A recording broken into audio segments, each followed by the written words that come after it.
moment in every mystery, when silence becomes louder than truth, when the people who know what happened finally start to talk. But talk can be dangerous, especially when it comes too late. 7 days after Lara Steele's death, an encrypted folder was uploaded anonymously to a private server used by whistleblowers. No name, no metadata, just a title, "For the record." Inside, a 14-minute voice memo.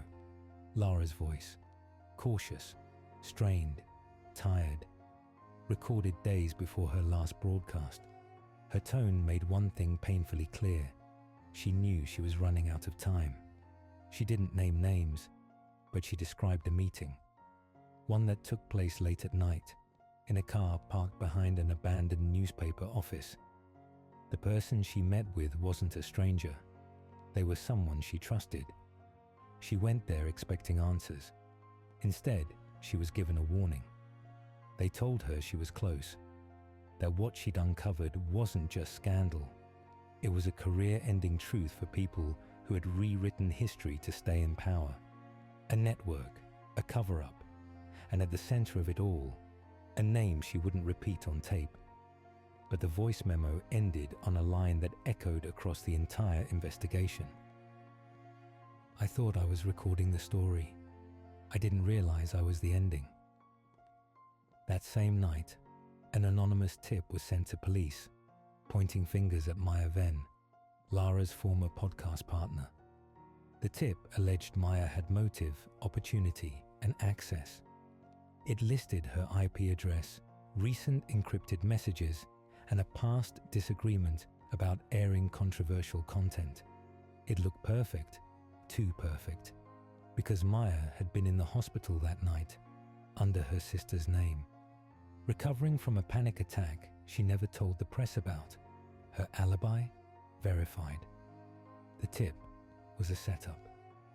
12 hours later, another message surfaced. This time not a tip, a confession. Not to the police, to a journalist.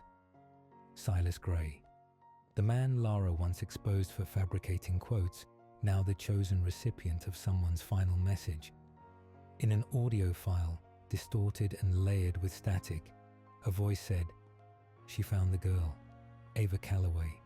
She knew everything. I had to stop her." But even this confession lacked one thing: credibility.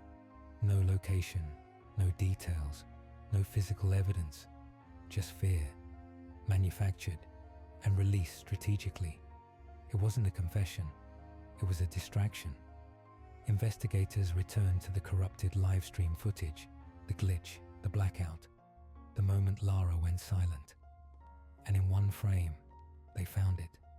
A discrepancy, a timestamp mismatch of 7 minutes between Lara's local webcam recording and the live stream archive. The system had been tampered with. The feed cut, not during the broadcast, but before it began. What the viewers saw wasn't live. It was delayed, preloaded, meaning whoever killed Lara was in the apartment before she even hit record. As the investigation unraveled, one name returned: Donovan Braxley, the former teacher, the politician, the man whose career Lara once tried to expose, and who had disappeared from public view 2 months before her death. She believed he was connected to Ava Calloway's disappearance, that he wasn't acting alone, and that the night she went live, he knew. A flight log placed him in the city, but his team denied it, claimed he'd been abroad. His passport showed no re-entry stamp, but a camera in the underground parking lot of Lara's building told another story. One voice memo, 2 false confessions, and a network of people invested in keeping the past buried. But even the cleanest crime scene can't erase the noise, the background hum of fear, the digital trails no one expects to leave.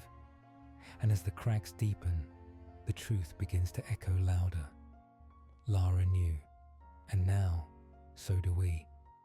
In the final episode of The Vanishing Truth, we return to where it all began, to the first lie, the first threat, and the final moment when everything